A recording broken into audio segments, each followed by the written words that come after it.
I want to see a more confident and mature Peter, someone who fights back and someone whose ideals clash with that of the Punisher. I want to see his own decision making and acting without hesitation. He is now a seasoned pro. He's been through everything. I need web slinging, Andrew Garfield level. It's crazy, we still haven't seen the MCU's version of a web swinging sequence. Brand New Day is the Tom Holland Spider-Man movie I have been waiting for. But what started off as what I thought should have been the best live-action Spider-Man movie without a doubt didn't quite end off as I had hoped. This movie has a lot to love. And to be honest, there isn't really anything I would say that I didn't like about it. Just some things I wish they had maybe done differently. But finally, we have Tom Holland Spider-Man at square one. He's alone. He's actually in the borough of Manhattan. No mentor. And he is trying his hardest to keep his identity a secret. Thank you. This movie is gorgeous. This ain't that MCU grayscale. The amount of shots recreated in this movie just shows the appreciation for the source material. But like, some shots really made me go like, damn. My favorite is when Peter is kneeling in front of the hand ninjas. So beautiful. I never thought a suit can get better than TASM 2, but damn, this one really takes the cake. Like, I can't express how grateful I am to have Spider-Man not be a CGI blob. Oh my goodness, thank you. Tom actually looking like he's there in the suit is something I shouldn't even be mentioning. But in previous movies, he looked like one of the thumbs from Spy Kids. This suit is just a work of art. The action is a clear standout in this movie. The amount of dynamic camera moving shots are insane. The camera in the mask, rolling with Spider-Man, or like flipping when he does a flip, or flipping when he's on the ceiling fighting the hand.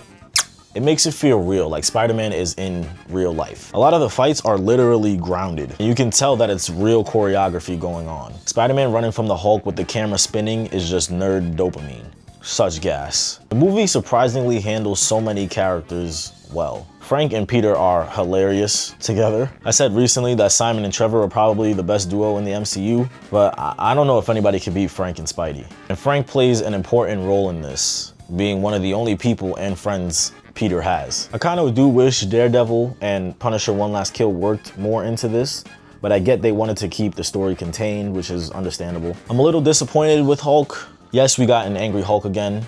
Thank you. And he got bigger as he got angrier. He's scary. Before the third, fourth time he was mind controlled and didn't really win a fight. You know, I don't know why he went back to Savage Hulk when Just Hulk was shown to be an actual person, like in Ragnarok. When you think about this movie in terms of other MCU projects, it does fall short at some points. I'm really glad they stuck with the decision of No Way Home. MJ does not know who Peter is and does not automatically just go back to him. And Peter has to live with his mistakes. He has to live with that heartbreak. Not only true to Spider-Man, but true to life. Maybe this can lead into like a Gwen Stacy or Black Cat. I don't know if they'll do that, but you never know. I'm really trying not to compare this to other Spider-Man projects, at least until the end. It's a little hard. I do think there was some moments that dragged. I don't know if the movie necessarily needed to be 2 hours and 30 minutes. For example, I thought the scene with Yelena dragged a little. Also, the current state of the MCU is really funny because this is like the first time, maybe ever, that an Avenger made a cameo on screen and nobody said anything. Not a word. Dead silent. In my theater, you would have thought she was a normal lady. I mean, shit, even I barely had a reaction. Where I think I wish they went a different route was, of course, Jean Grey. Like, I've become an X-Men demon over the past few years. I'm constantly reading on Marvel Unlimited. I have too much Cyclops merch, but I don't know if the decision to go with Jean Grey as the villain worked for me.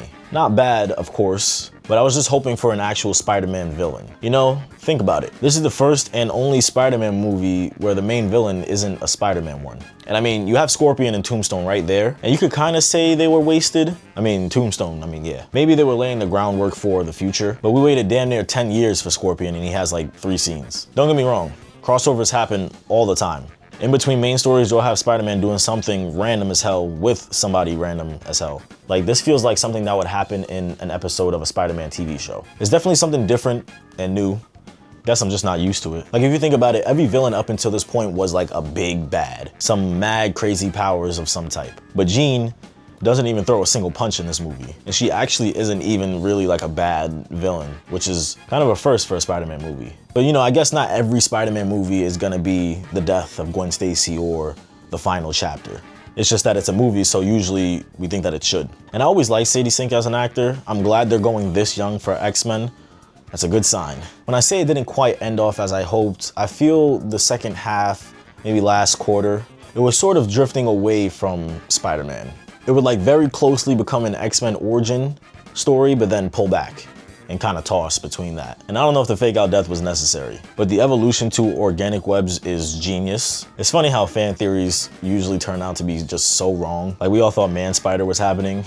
Remember that? I personally wouldn't say this is the best Spider-Man movie. I really wanted it to be, really, almost there. Like I said, we had Spider-Man alone, in Manhattan, in the MCU, in college, but then the villain wasn't a Spider-Man one. This is, however, without a doubt, the best Tom Holland has been as Spider-Man. This is what I've always wanted from his Spider-Man. I can't decide between No Way Home or this. They're two tonally different movies. I don't know, I'm not gonna choose yet. I need to sit on this movie for a while. Spider-Man 2 is still my favorite live action Spider-Man movie, but the Spider-Verses, of course, stomps on all of them. But man, I can already see it. Probably in a couple of months, this movie will get shit on. People will complain about the pacing or lack of clear villain. If you notice, every MCU Spider-Man movie that comes out, people say it's the best there ever is, and then they say it's overrated. They did it with Homecoming, they did it with Far From Home, people switched up on Andrew when No Way Home came out, and then they switched up on No Way Home after that came out, even though I said it was alright from the beginning, but we're not gonna talk about that.